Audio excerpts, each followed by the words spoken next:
I make very clear I support the decentralisation, devolution agenda. I do hope it will happen. Do nothing, I think, is, in my opinion, is not an option. So I hope that this will move forward and that we will see some proposed changes brought about. We are seeing a sea change, and those changes, I believe, will bring about the decentralisation. And we need to secure the economic potential of the sub-region. I feel passionately about this sub-region, and I want to see it strengthen and grow. I want to see that economic growth. I want to see public sector reform, and I want to see better outcomes, and particularly that latter point, better outcomes for communities and individuals. And alongside that, being an accountant, I want to see greater accountability. In particular, I think our cities in the UK, then they've not performed as well as our European counterparts, and there's an opportunity here for them to do better. I think economic growth and jobs, they depend ultimately on the private sector, and these days, as I'm working very much in the private sector and sitting as a board member of Business South, I can see that facet of it as well. But the private sector cannot work on its own. It has to rely very much on leadership from the public sector, providing much of the infrastructure and other things. So it's going to require very strong leadership to take forward the essential components, things like growth and skills and infrastructure, business engagement and business support. And we've already seen that political leadership coming through in other areas. We've got those political leaders in this area who have the capacity, have the experience in order to do it, and they need to be able to apply it, and they need that support. I think we need to be very clear about our purpose of decentralisation.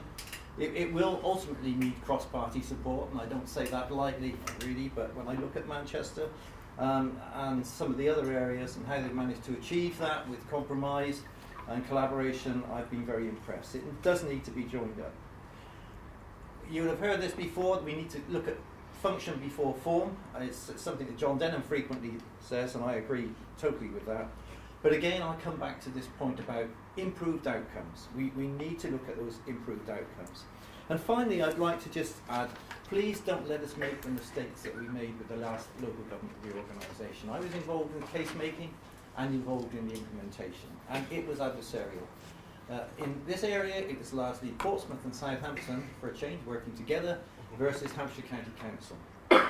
And it got, despite John Gummer having made the order, who was Secretary of State at the time, people continued to work to thwart the process and prevent it happening. And it made it very, very difficult.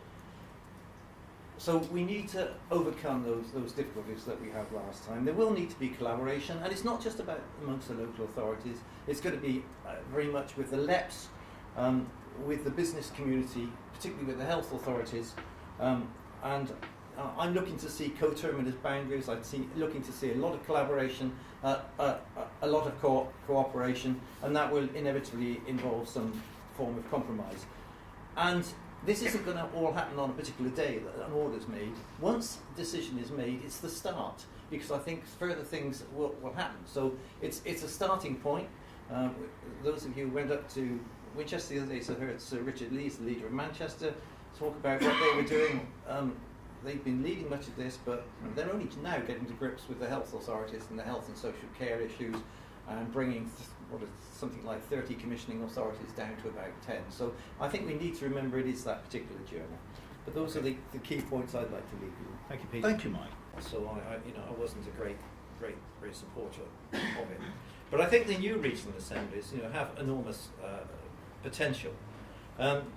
You need a democratically elected body, I think, that can look at these bigger issues, and I think it's providing that vision and the direction and actually the voice, I think, for the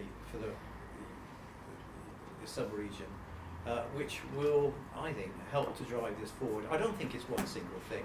You've already seen, because I was listening to some of the debates earlier this morning, I think the regional assembly is part of it. I think the new combined authorities, but at the same time, I'm also looking for